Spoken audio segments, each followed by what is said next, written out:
What if the one thing destroying your long-term savings is the same thing that makes your monthly budget feel manageable? The system trains you to think in months because that's how it quietly takes decades from you. You get paid, the autopays drain through like a conveyor belt, and by the time you glance at what's left, you're telling yourself, next month, I'll save more. Rent jumped 20% last year. Groceries went from 400 to 600. The gym is 19. The extra streaming bundle is $12.99. The storage app is $2.99. It all feels small, survivable, almost harmless. Yet your savings account stuck around the same number for 2 years, even though your income rose. That gap, the feeling of working harder with nothing to show for it, that's not laziness, that's design. Here's the hidden part. You're optimizing your month while your wealth lives on decades. And the moment you think in months, you're negotiating against the wrong opponent. Most people think monthly budgeting equals responsible adulthood. You manage cash flow, you avoid late fees, you sleep a little better. But here's the catch. Monthly thinking blinds you to the price of time. A $10 monthly habit isn't $10. It is $120 a year. And more importantly, it is tens of thousands of dollars your future never gets to compound. And this is where things get interesting because the companies charging you know this math cold. They slice everything into neat monthly bites because it disconnects price from consequence. You feel control. They get certainty. Your long-term savings get whatever crumbs remain. Let me show the mechanism with numbers you can feel. Picture a $3,000 credit card balance at 24% interest. The minimum payment looks gentle, maybe 2% of the balance, about $60. You pay it, you feel responsible. But paying the minimum turns a $3,000 purchase into a multi-year lease on your past self. Interest snowballs. You hand over thousands in finance charges for things you barely remember buying. When the balance shows a small drop, you feel progress. Meanwhile, your future loses a compounding engine that could have paid you instead. Now look at the car dealership trick you already recognize but underestimate. They never ask, how much car do you want to own? They ask, what monthly payment feels comfortable? You say $499. They stretch the loan from 5 to 7 years, or bump your rate from 4% to 7%. And suddenly you've agreed to pay thousands more in interest to hit a monthly number that fit neatly into your spreadsheet. When X happens, payment stretched, Y changes, interest paid explodes, and you experience Z. You think you scored a deal, but you financed the illusion, not the car.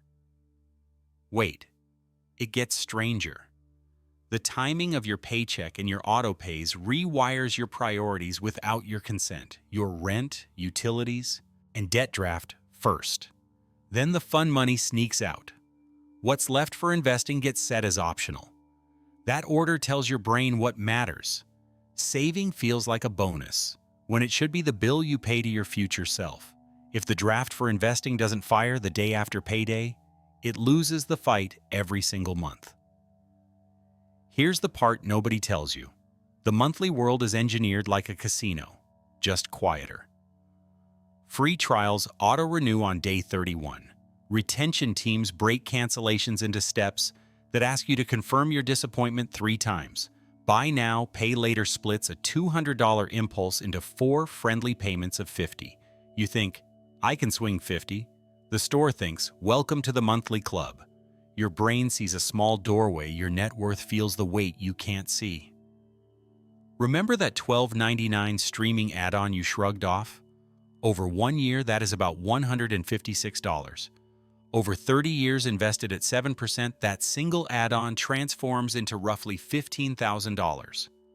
One harmless subscription equals a used car.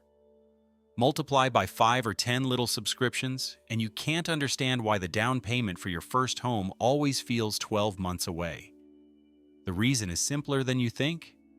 And more important, small, recurring decisions decide large, permanent outcomes, because compounding is relentless, whether it works for you or against you.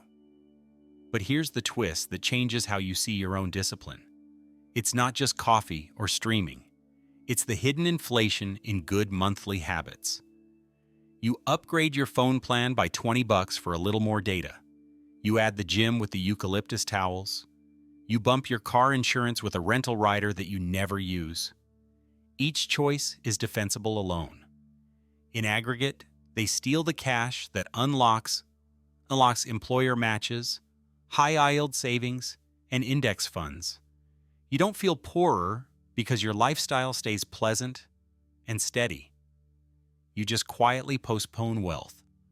Let's zoom in on a week you've lived. Payday hits Friday. You Venmo friends for dinner. You grab ride shares instead of the bus because you're tired. You toss a cart of groceries, including premium everything. By Wednesday, the checking balance looks thin, so you pause the transfer to your Roth IRA just this month. Do this 12 times, and you've sabotaged a year of compounding. At 25, a missed $3,000 contribution can easily mean $30,000 by 35, $100,000 by 55. The earlier the dollar, the louder it compounds. Skip it in January and December will never catch up. You might be thinking, life is expensive? I can't cut everything. Good. You shouldn't. This isn't about tiny deprivations. This is about sequence and visibility. The monthly frame hides the yearly and the lifetime. Imagine every bill in your phone showed two numbers, the yearly cost and the 30-year cost at a modest 7% return if invested instead. That $19 gym shows as roughly $1,900 of future value. That $40 phone add-on shows as around $4,000. Your decisions would feel different instantly, not because $19 is evil, but because you'd put it in a fair fight against your goals. And it's not just spending. Taxes and employer benefits live on the monthly battlefield too. If you skip a $200 retirement contribution to afford $80 in new subscriptions, you might be throwing away $200 of employer match every month. That match is a 100% instant return, plus decades of compounding. Trading that for nicer streaming and data is like swapping a winning lottery ticket for a hoodie. You'd never do it if the trade sat on your kitchen table labeled with the true stakes. Monthly presentation hides the trade. Here's what nobody tells you about credit card rewards while we're here. The points are designed to make the monthly tally feel like a victory. You spent $900, you got $90 in value, you're a genius. If that $900 rides for even 1 month at 20% APR, the finance charge erases the rewards instantly. Rewards are bait in the monthly cage. If you don't pay in full automatically, you've accepted a negative return disguised as a game. And this is where the real problem starts. Your brain's habit loop is tuned to short-term wins. Tap your phone, get the package tomorrow. Buy lunch, get dopamine in 10 minutes. Invest, get silence. The payoff hides in 20 years. So you need a system that makes long-term wins feel as automatic and immediate as bills and delivery. Otherwise, your monthly brain will always win, and your long-term savings will always lose. Okay, so what flips the script? Start by paying your future self before your present self gets a vote. Auto-transfer money into a separate high-yield savings or an index fund the morning after every paycheck. Non-negotiable, like rent. Even $200 drafted every 2 weeks is about $5,000 a year. Over 20 years at 7%, that's around $200,000. Set it once and your monthly mind stops negotiating because the decision happens without you. Next, convert every monthly habit into its true size. Once a quarter, open a blank note and write down each recurring charge with a yearly number and a 30-year number at a 7% assumed return. Do not overcomplicate. $12.99 becomes about $156 per year and about $15,000 across 3 decades. Then circle 3 habits that genuinely improve your daily life. Keep them. Cancel or downgrade the rest. This is not austerity, it is alignment. One in, one out. Add a subscription, kill another of equal cost the same day. But there's a catch, and it's empowering. You need friction in the right direction. Make spending slightly annoying and investing slightly effortless. Delete stored cards from shopping apps. Turn off one-click checkout. Freeze your credit card in a block of ice if you have to for a week while you reset behaviors. Meanwhile, set your contribution increases to automatic. Every time you get a raise, add 1% to your retirement rate before the new money hits your checking. You will not miss what you never see, and the future impact is enormous. If you hold debt above 8% interest, treat it like a kitchen fire. Run a debt avalanche. Pay the minimums on everything else and throw every extra dollar at the highest rate first. Call the card company and ask for a lower APR. Refinance where it makes sense. If the rate you're paying is higher than the return you'd likely earn investing, paying it down guarantees you a risk-free return equal to that rate. That is compounding working for you in reverse. Remember the car payment trap? Flip it. Shop by total cost and interest paid, not by monthly comfort. If a dealer asks for your target monthly number, answer with two numbers instead: the maximum out-the-door price and the maximum total interest you will accept. If they can't meet it, walk. The money you do not borrow is money you never have to earn again. Let's bring back that quiet Wednesday when you paused your investment transfer because the checking looked thin. Build a 1-month buffer so you never need to pause wealth building for bills. Park it in a high-yield savings account and label it Bill Shield. Not emergency fund, just a simple cushion that keeps your wealth auto-pay sacred. Your monthly habits will still fluctuate. Your long-term savings shouldn't.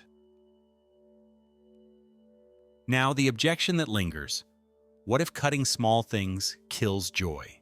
It won't if you deliberately choose your joys. Pick 3 non-negotiables, maybe good coffee, a sport you play, dinners with friends, and fund them proudly.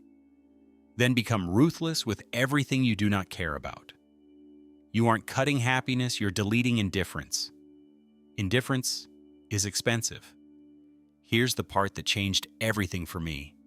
I started calling savings rent to my future. It reframes the choice.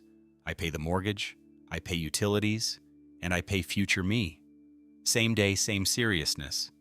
If a surprise bill hits, I renegotiate with entertainment, not with my future. That one mental shift turns monthly habits from enemies into employees. So here's your playbook, simple and sharp. Auto-invest the day after payday. Run a quarterly subscription shred with yearly and 30-year numbers visible. Use a debt avalanche on anything above 8%. Redirect raises into automatic increases. Shop by total cost, not monthly payment. Build a 1-month bill shield so your investing never pauses. And write this on a sticky note where your eyes go every morning. Does this monthly choice compound for me or against me? This is not about guilt. This is about control. For years, you've been told to manage your month and hope your future works out. Now you understand the hidden lever. The month is the mask, time is the price. When you strip away the monthly disguise, your choices get honest fast, and honest choices compound. You will feel it the first time your investments pull money before your brain can rationalize a new subscription. You will feel it when you cancel 3 forgettable charges and watch that same amount fund your bill shield automatically. You will feel it when your car purchase conversation shifts from "I can do $400" to "show me the total interest over the life of this loan." That feeling is power. One last image to keep with you. Compounding is a snowball on a hill. Every month you either pack it tighter and roll it, or you press a warm hand against it and melt it a little. Those tiny touches seem harmless. Over years, they decide whether the snowball explodes into something that carries you or whether it never makes it past your driveway. Make your monthly habits pack the snowball. Make the hill work for you. Because the truth hiding in plain sight is this: The small monthly choices you barely feel are the strongest force shaping your long-term savings. See them clearly, rewire the sequence, and they stop sinking you. They start building you. And that's the moment your money finally feels like it belongs to you, not to the month.